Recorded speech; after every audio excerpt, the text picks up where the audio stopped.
تو وہ موزہ پہنے تو کتنی دیر پہن سکتے ہیں، دونوں کی مدتیں الگ الگ بیان کی گئی ہیں۔ تو اس چیز کو سمجھنے کے لیے سب سے پہلے حدیث پاک سماعت فرمائیں، اور یہ حدیث ہے، اس کو امام مسلم نے روایت کیا ہے، اس حدیث کو امام طحاوی نے بھی روایت کیا ہے، اور دیگر محدثین نے نقل کیا ہے۔ وعن شریح ابن حانی رضی اللہ تعالی عنہ، حضرت شریح ابن حانی بیان کرتے ہیں کہ قال آتیت، آپ فرماتی ہیں کہ میں آئی ان عائشہ رضی اللہ تعالی عنہا، کہ میں نے سیدہ عائشہ صدیقہ ام المؤمنین رضی اللہ تعالی عنہا کے پاس حاضر ہو کر فَأَسَنْتُهَا عَنِ الْمَسْحِ عَلَى الْخُفَّيْنِ، تو میں نے ام المؤمنین سیدہ عائشہ رضی اللہ تعالیٰ عنہ، حضرت شریح یہ بہت بڑے یہ تابعی تھے اور بہت بڑے قاضی تھے یہ، اور یہ ام المؤمنین سیدہ عائشہ صدیقہ کے شاگرد بھی ہیں، اور ان کو جب کسی مسئلے میں کوئی مشکل پیش آتی تو یہ ام المؤمنین سے ڈائریکٹ پوچھ لیا کرتے تھے، سوال کرتے تھے۔ تو آپ کہتے ہیں کہ حضرت شریح کہتے ہیں تابعی رحمۃ اللہ تعالیٰ علیہ کہ میں ام المؤمنین سیدہ عائشہ رضی اللہ تعالیٰ عنہ کی خدمت میں حاضر ہوا، اور میں نے ان سے معلوم کیا، کیا معلوم کیا کہ مسح علی الخفین، کہ موضوع پر مسح کرنے کی جو مدت ہے وہ کتنی ہونی چاہیے، کہ جب بندہ اگر موضوع پر مسح کرے تو موضوع پر مسح کرنے کی جو ہے وہ یہ کتنی مدت ہونی چاہیے۔ تو کہتی ہیں فقالت، تو سیدہ عائشہ صدیقہ ام المؤمنین رضی اللہ تعالی عنہا نے جب یہ سوال سنا تو فقالت، تو انہوں نے مجھے کہا ایتی علیًا فإنہ عالمہم بوضوء رسول اللہ صلی اللہ تعالی علیہ وسلم کان یسافر معاہ۔ ام المؤمنین سیدہ عائشہ صدیقہ کہتی ہیں کہ جب حضرت شریح نے مجھ سے یہ مسئلہ پوچھا کہ ام المؤمنین ہمیں یہ بتائیں کہ موضوع پر مسح کرنے کی جو مدت ہے یہ کتنی ہے، تو ام المؤمنین کہتی ہیں کہ میں نے ان سے کہا کہ تم ایسا کرو کہ تم مولا کائنات تاجدار حل عطا حضرت علی المرتضیٰ کرم اللہ وجہہ الکریم کے پاس چلے جاؤ۔ کیوں؟ انہوں نے وجہ بیان کی، انہوں نے فرمایا کہ جب بھی سرکار دو عالم صلی اللہ تعالیٰ علیہ وسلم سفر فرماتے تھے تو حضور علیہ الصلوۃ والسلام مولا کائنات کو اپنے ساتھ رکھا کرتے تھے، اور سفر میں مولا کائنات کی یہ ڈیوٹی ہوتی تھی کہ وہ سرکار دو عالم صلی اللہ علیہ وسلم کے لیے وضو کا اہتمام کرتے تھے، وضو کے پانی کا اہتمام کرتے تھے، وضو کا سارا انتظام مولا کائنات کیا کرتے تھے، سرکار کی خدمت خود فرمایا کرتے تھے۔ تو فرمایا کہ مولا کائنات کے پاس جا کر جاؤ، تو وہ کہتے ہیں کہ فَأَتَيْتُهُ، پس میں حاضر ہوا حضرت مولا کائنات رضی اللہ تعالیٰ عنہ کے پاس، فقالا، تو میں نے مولا کائنات سے یہ سوال کیا کہ نبی پاک صلی اللہ علیہ وسلم کے جو موضوع کے اوپر مسح کرتے ہیں اس کی مدت کتنی ہے، تو فقالا، پس مولا کائنات نے فرمایا یوم و لیلۃ للمقیم، حضور نے فرمایا کہ جڑا بندہ مسافر نہ ہوئے وہ ایک دن رات موزہ پہن سکتا ہے۔ کیا کرتا ہے؟ ایک دن رات موزہ وہ بندہ پہنے گا جڑا مسافر نہیں ہے، اور وَثَلَاثَةُ أَيَّامٍ لِلْمَسَافِرِ، اور جڑا بندہ مسافر ہے اس کے لیے 3 دن اور 3 راتیں۔ اچھا، موزے کا طریقہ کار کیا ہے پہننے کا؟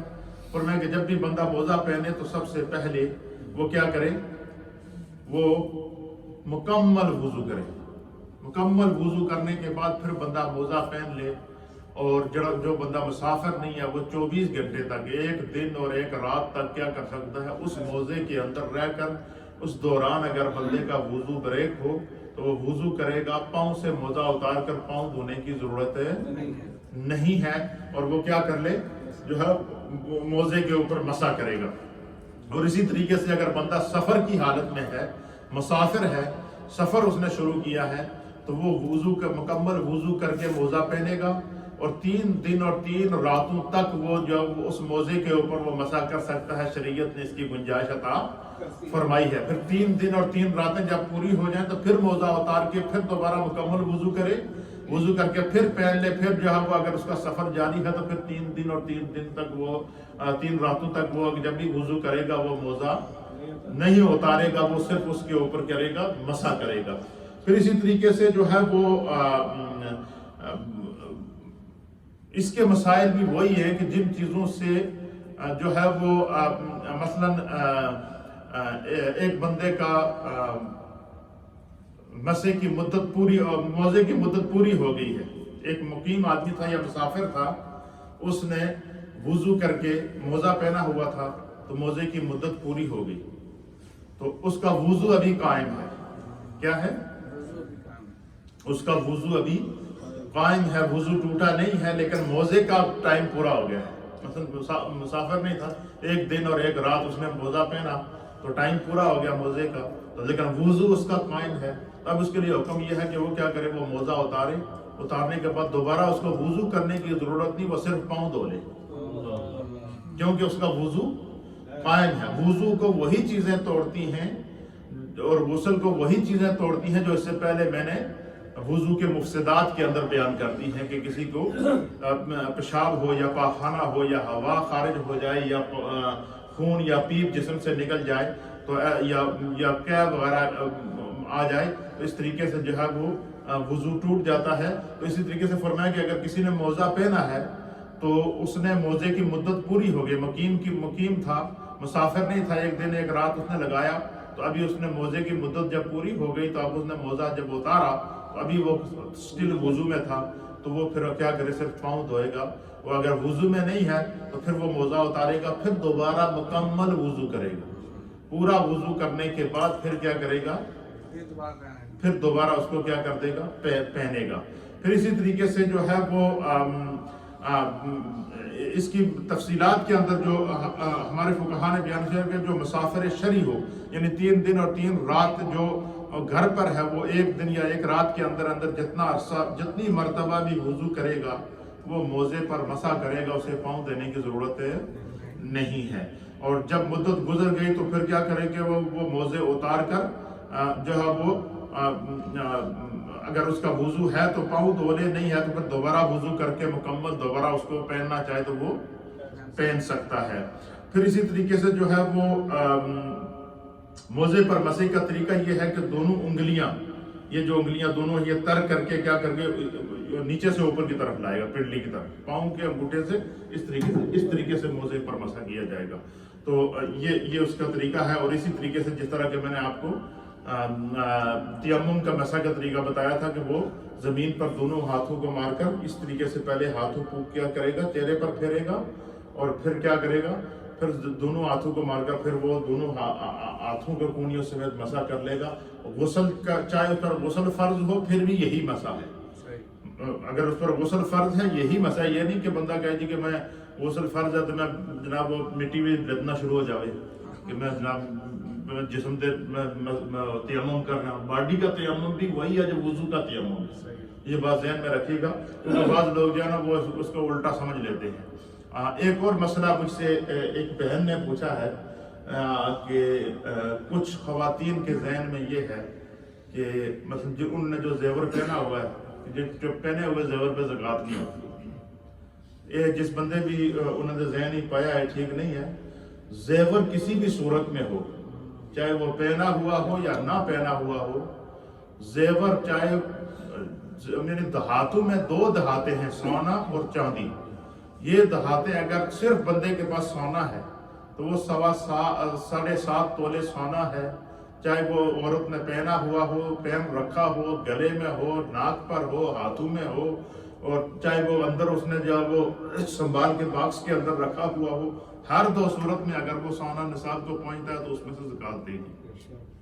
اسی طریقے سے چاندی کا اچھا یہ بھی ہے کہ مثلا بعض خواتین کے پاس سونا موجود ہے، یہ مسئلہ پوچھا ہے تو اس لیے میں اس کی وضاحت کرتا ہوں تاکہ ہماری ماؤں بہنوں کو جو اشتباہ جو شبہ پڑا ہوا اس کو دور کر لیں، کہ بعض ماؤں بہنوں کے پاس سونا موجود ہے لیکن وہ 7.5 تولے سے کم ہے، کیا ہے 7.5 تولے سے کم ہے، تو ان کے پاس کچھ رقم بھی ہے جو ان کے اکاؤنٹ میں موجود ہے، ان کے پاس کوئی ایسا رقم بھی موجود ہے ان کے سال گزرنے کے بعد جو ان کے اکاؤنٹ میں موجود ہے، تو ان کے پاس جو بقیہ بچی ہوئی رقم ہے وہ رقم ملا کر اور پھر جو سونا ہے اس کی جو وہ مالیت ملا کر پھر اس کی جو زکوٰۃ ہوگی وہ 52.5 تولے چاندی سے شروع ہوگی، پھر اگر صرف سونا ہے 7.5 تولے تو پھر سونے سے زکوٰۃ ہوگی، لیکن اگر کچھ رقم ہے، کچھ سونا ہے،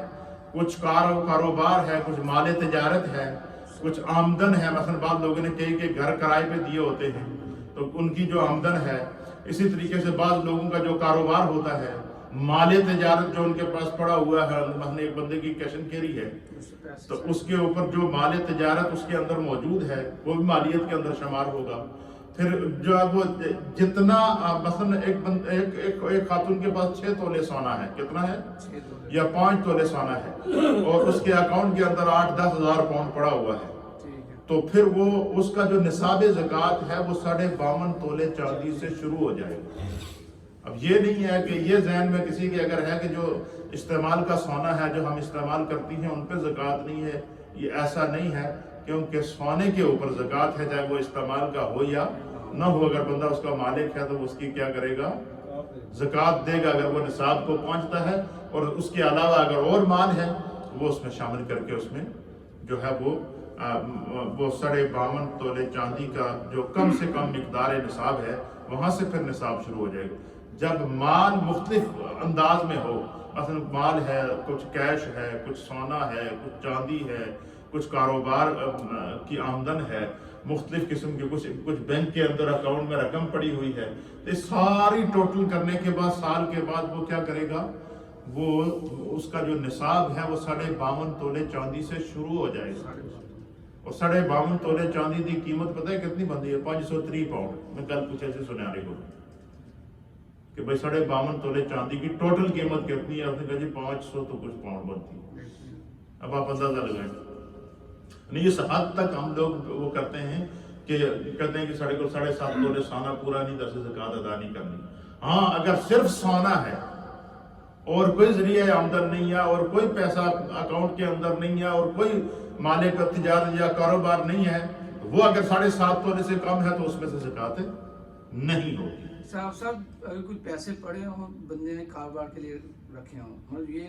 روٹین کاروبار نہ ہو، 1 مہینے میں کچھ کر لیا، 2 مہینے پڑے رہے، 3 مہینے بعد سال میں 2 دفعہ خرچ کیے، کچھ مکان لیا بیچ دیا، مثال کے تو جو پیسے آپ کے پاس پڑے ہیں فرض کے کاروبار کے لیے، اس کے اوپر بھی زکوٰۃ ہوتی ہے؟ جی، سال کے بعد جس وقت آپ اپنے مال کا تمام اخراجات نکال کے حساب کریں گے نا، اس وقت آپ کے پاس جو پیسے پڑے ہوئے ہیں، چاہے کاروبار کی نیت سے رکھے ہیں یا کسی بھی نیت سے رکھے ہیں، ہاں یا اکاؤنٹ کے اندر ہیں، تو وہ اس کو اپنے نصاب میں شامل کریں گے۔ صحیح۔ تو یہ آج ہم نے طہارت کا باب تقریباً مکمل کر دیا ہے۔ کل سے ہم انشاءاللہ العزیز نماز کا بیان شروع کریں گے، اور اس کو بھی میں کوشش کروں گا کہ اختتام رمضان تک اس کے جتنے بھی جو ضروری مسائل ہیں وہ بیان کر دوں، تاکہ کم از کم اس رمضان میں ہمارا وضو اور نماز درست ہو جائے۔ تو اگر آپ کے ذہن میں کوئی اور چیز ہو کہ آپ اس کے اوپر بھی درس دیں تو آپ کو یہ پورا اختیار حاصل ہے، آپ مجھے ٹاپک دے سکتے ہیں، میں اس کے اوپر درس دوں گا۔ تو میں بہتر یہ ہے کہ اگر نے وضو مکمل کر لیا تو اس کے بعد نماز کے احکام پر آ جائیں، پھر اسی طریقے سے قرآن کریم کے جتنے احکام ہیں انشاءاللہ میں ان کو تفصیل سے بیان کروں گا۔ اللہ تعالیٰ ہمیں سننے اور سمجھنے کی توفیق عطا فرمائے۔ تھوڑا سا ذکر اور دعا۔ کل کی جو مجلس ہوگی وہ خصوصی طور پر کل 17 رمضان المبارک ہوگا،